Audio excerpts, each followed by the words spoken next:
Sublime Expiação. Livro 2º. Passado de sombras e gravames. Capítulo 3. Sucessos infelizes selam destinos. A malograda tentativa de homicídio perpetrada por Dom Alfonso contra César gerou indefinível clima de insegurança no Vaticano, especialmente na Vila Borgia. Fâmulos e aias, soldados mercenários e guardas pontifícios, toda a corte frívola sentia a presença ignóbil da desgraça mortuária rondando, implacável, com soberania, a vida ou as vidas por esmagar.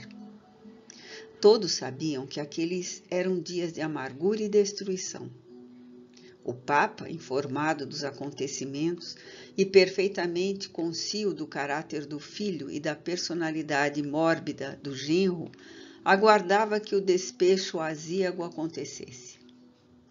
As malhas da intriga bem urdida apertavam os nós constritores e a suspeita havia, com expressão de horror crescente, o desenrolar das horas que se arrastavam prenhes de inquietação.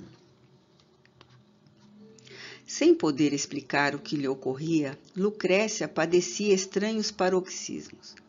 Presa de horror, assomavam-lhe à mente as atitudes do consorte, ao qual amava com extremos, e por singulares circunstâncias sentia-se fundamente magoada, face à sua infidelidade nas relações com Grácia, no próprio lar onde reinava. Traição conjugal não era considerada crime. Todavia, padecimento atroz a martirizava. O espírito da desencarnada, acoimado pela perturbação no além-túmulo, sintonizava inconscientemente na faixa mental da princesa, estabelecendo tormentosa inquietação recíproca.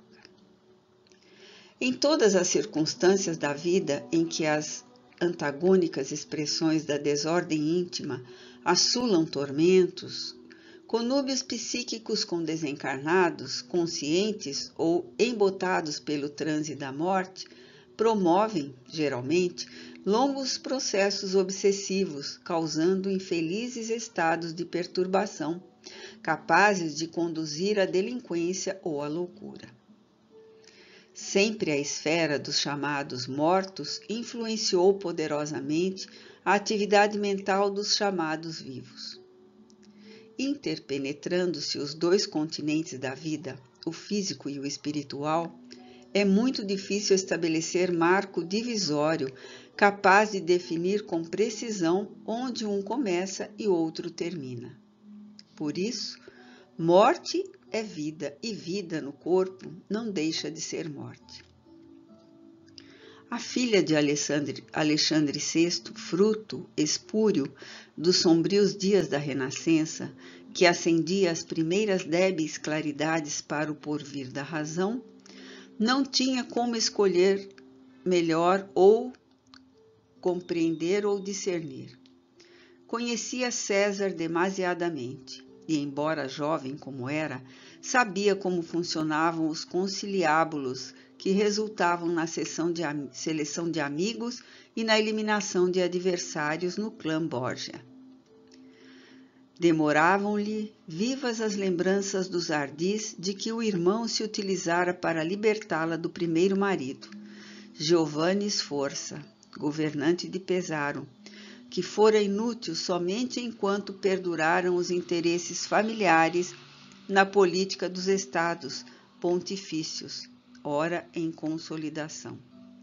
Assim, Nápoles, que constituía embaraço ao expansionismo da Igreja, poderia ser espizinhada, e Dom Alfonso, no momento, representava admirável instrumento para que se pudesse desfechar contra a arrogante Casa de Aragão, insubmissa e rebelde ao domínio papal, seguro golpe prenunciando futuras agressões. É claro, pensava em demorada reflexão a receosa esposa, que o genitor talvez não compartilhasse dos planos de César, que possivelmente só o notificaria de quaisquer atitudes após consumá-las. Esse estratagema, informar após a impossibilidade de evitar os danos, constituía método seguro de êxito em qualquer dos seus empreendimentos.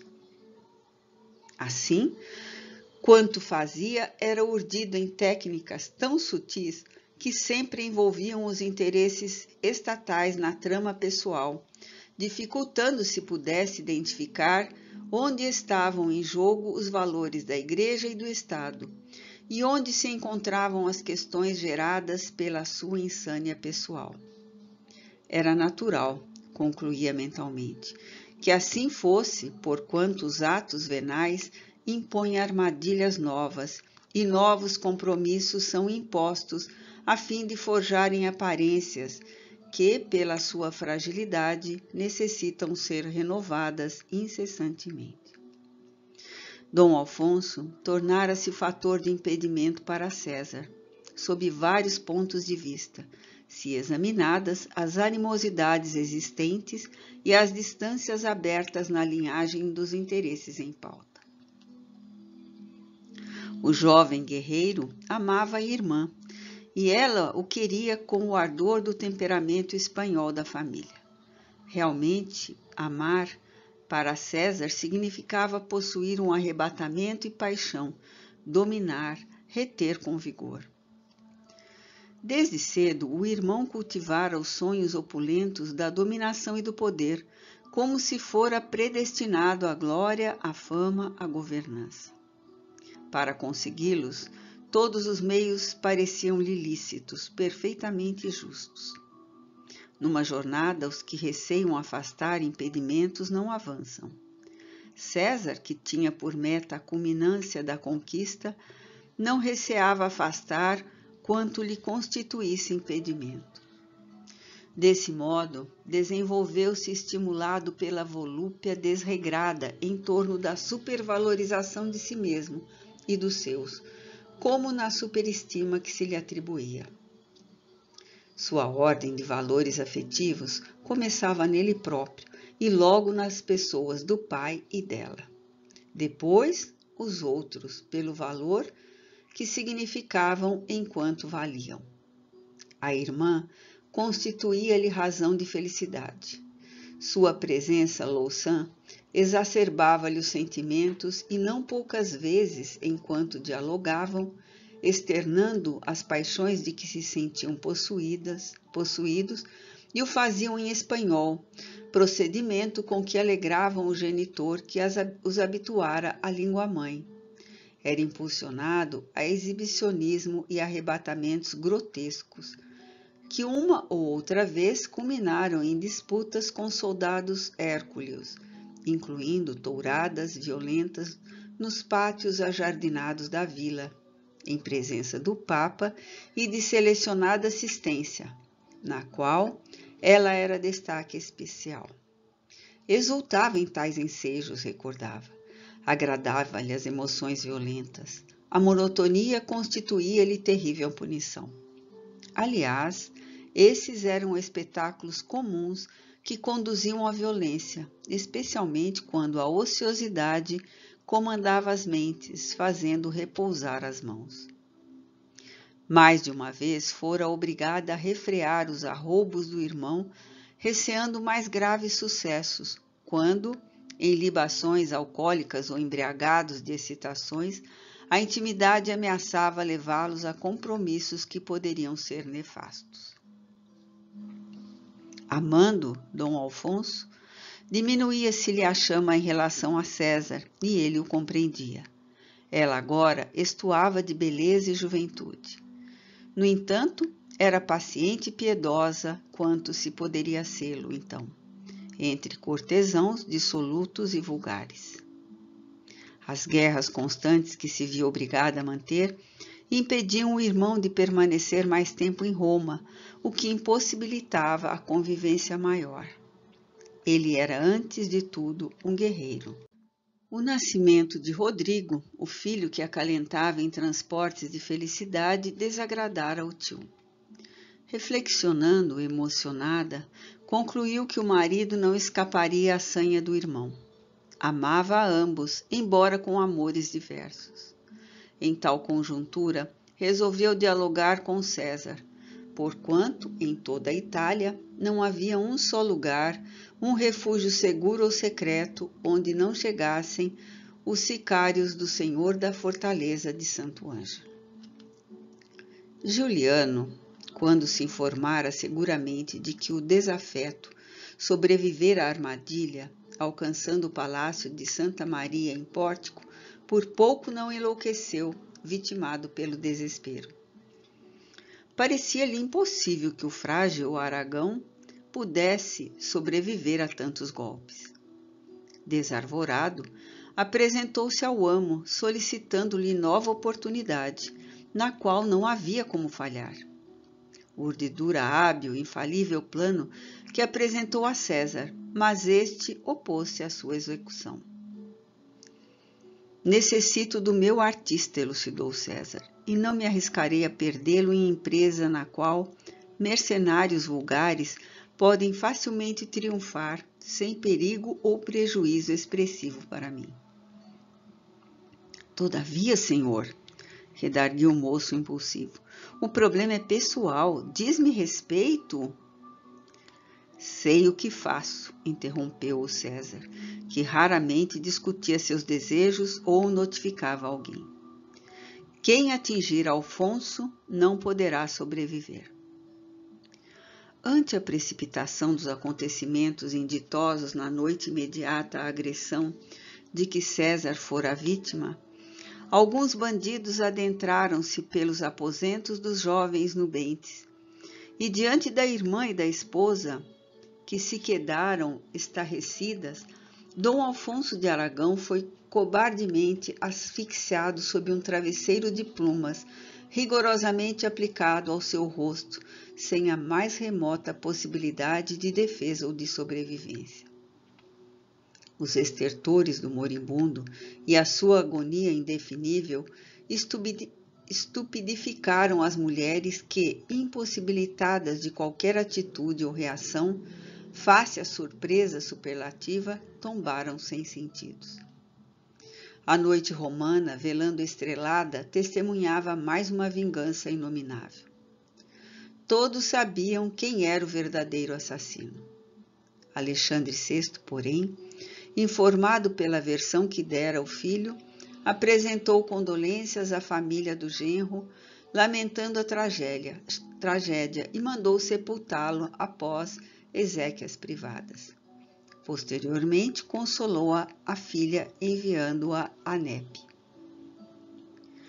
A mesma sofreguidão de Alexandre VI, que lhe corrompeu os sentimentos, devorava cada dia mais as entranhas do filho, o implacável conquistador que lhe assegurava a transitória posição política no Vaticano. Juliano, por sua vez, já não apresentava as características dantes cultivadas: jovialidade, beleza, destreza e cordialidade no trato.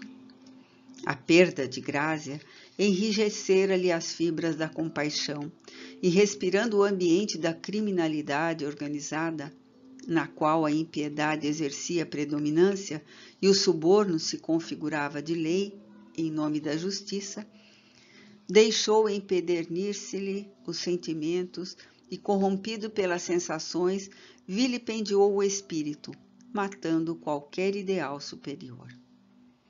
Amando e odiando a memória da mulher não alcançada, atirou-se à volúpia, desforçando em outras jovens de mesmo jaez moral que o seu a revolta nascida do malogro íntimo.